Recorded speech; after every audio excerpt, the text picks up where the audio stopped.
Jesucristo, roca eterna. Segundo libro de Crónicas, capítulo 13, versículo 5, nos dice la palabra de Dios así: ¿No sabéis vosotros que Jehová, Dios de Israel, dio el reino a David sobre Israel para siempre, a él y a sus hijos, bajo pacto de sal? Amén. Los capítulos 10 al 13 del segundo libro de Crónicas nos sitúa en un momento crítico de la historia del pueblo de Israel, la transición de la unidad gloriosa bajo Salomón hacia la dolorosa división entre los reinos de Judá e Israel. Este análisis no es solo un registro de eventos políticos, sino una profunda lección sobre las consecuencias de la soberbia humana frente a la fidelidad al pacto divino. Amén. El capítulo 10 marca un punto de inflexión decisivo en la historia del pueblo de Israel, la transición del Reino Unido de Salomón a la división bajo Roboam. El relato inicia con la coronación de Roboam en Siquem, un lugar cargado de significado histórico para la alianza de Israel. Dice el versículo 1: Jeroboam y toda la asamblea presentan una solicitud razonable: el alivio de las pesadas cargas impuestas durante el reinado de Salomón. Versículo 4. Esta petición refleja al pueblo agobiado por el costo humano de la edificación del templo y de las grandes ciudades. Roboam, en su inexperiencia, solicita 3 días para deliberar. El texto presenta una dicotomía de liderazgo. Primero, el consejo de los ancianos. Versículo 7. Ellos ofrecen una perspectiva basada en el servicio. Si te condujeres bondadosamente con este pueblo y los agradares y les hablases buenas palabras, ellos te servirán perpetuamente. Amén. Segundo consejo, el de los jóvenes, versículos del 10 al 11. Ellos proponen una respuesta de dureza coercitiva. Mi dedo más grueso que los lomos de mi padre. Mi padre os castigó con azote, mas yo os castigaré con escorpiones. Amén. El error fundamental de Roboam es su incapacidad para escuchar la sabiduría experimentada. Al optar por el consejo arrogante, Roboam no solo pierde el control sobre las 10 tribus del norte, sino que ignora la función del rey como siervo de Dios y protector del pueblo. La respuesta de Roboam en el versículo 14 es, en esencia, un rechazo a la empatía política y a la prudencia espiritual. Desde una perspectiva exegética, el versículo 15 es el corazón teológico del capítulo. No oyó el rey al pueblo porque esto era de parte de Dios. Amén. Aunque las decisiones humanas fueron libres y pecaminosas, el autor subraya que Dios permanece soberano, incluso sobre los errores humanos. La división del reino, aunque traumática, es el cumplimiento de la palabra profética anunciada a Ahías en Primera de Reyes, capítulo 11, versículos 29 al 39. Amén. Alabado sea Dios.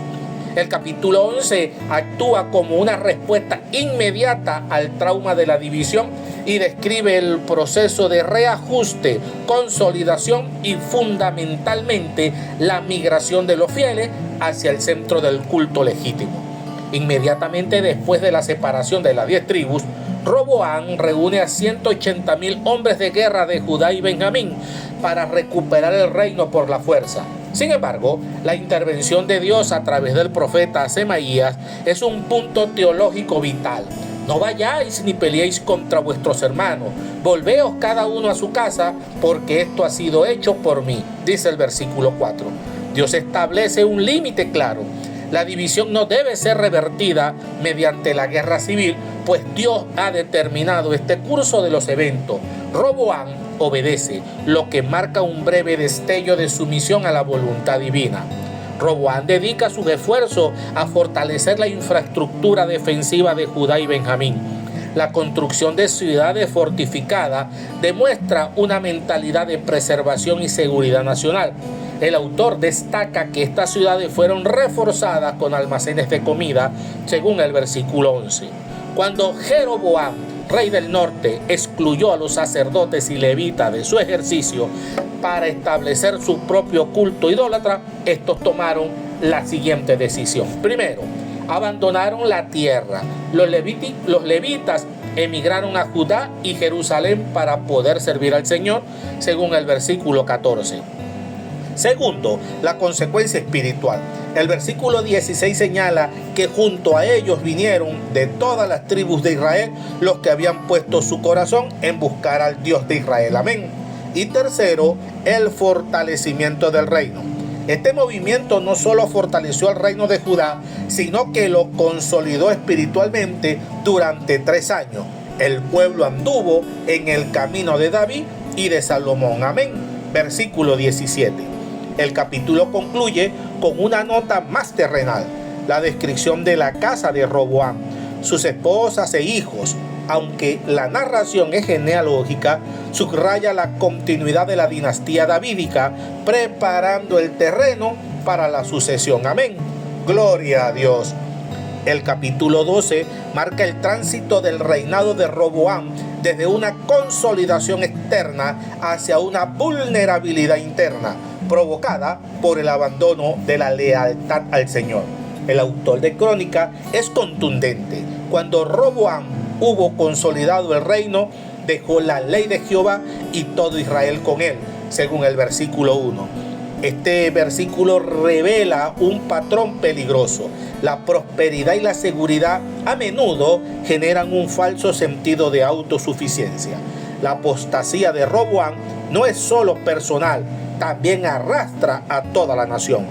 Como respuesta a la deslealtad, Dios permite la invasión de Sisac, rey de Egipto.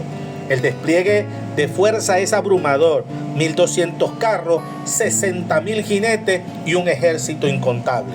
El autor recalca que el éxito de Sisac no se debió solo a la potencia militar egipcia, sino al hecho de que Judá fue entregado debido a su pecado contra Dios, dice el versículo 2. Es un recordatorio de que en la teología de Crónica la seguridad política es directamente proporcionada a la fidelidad espiritual. Amén. El profeta Semaías aparece nuevamente, esta vez con una palabra de confrontación directa. Él presenta una lógica divina.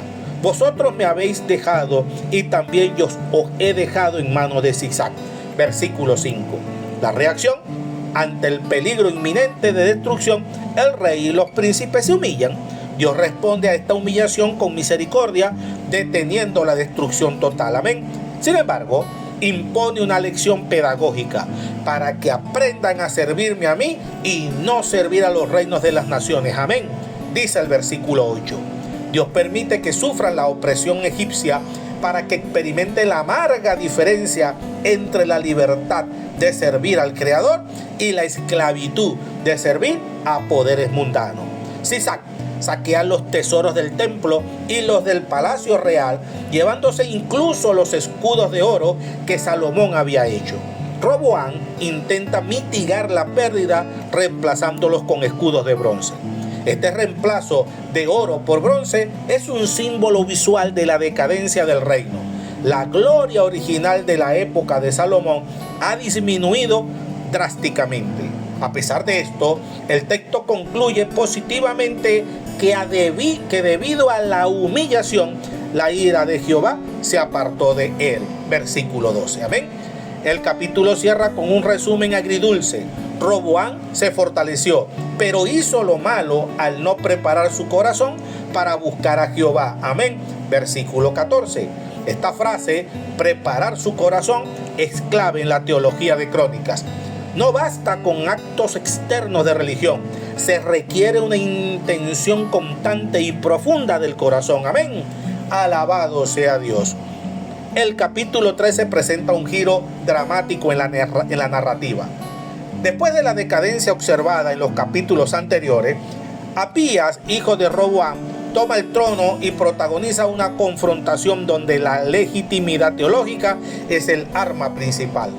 Abías se enfrenta a Jeroboam en una guerra civil fratricida con fuerzas inmensamente desiguales, 400,000 contra 800,000 hombres.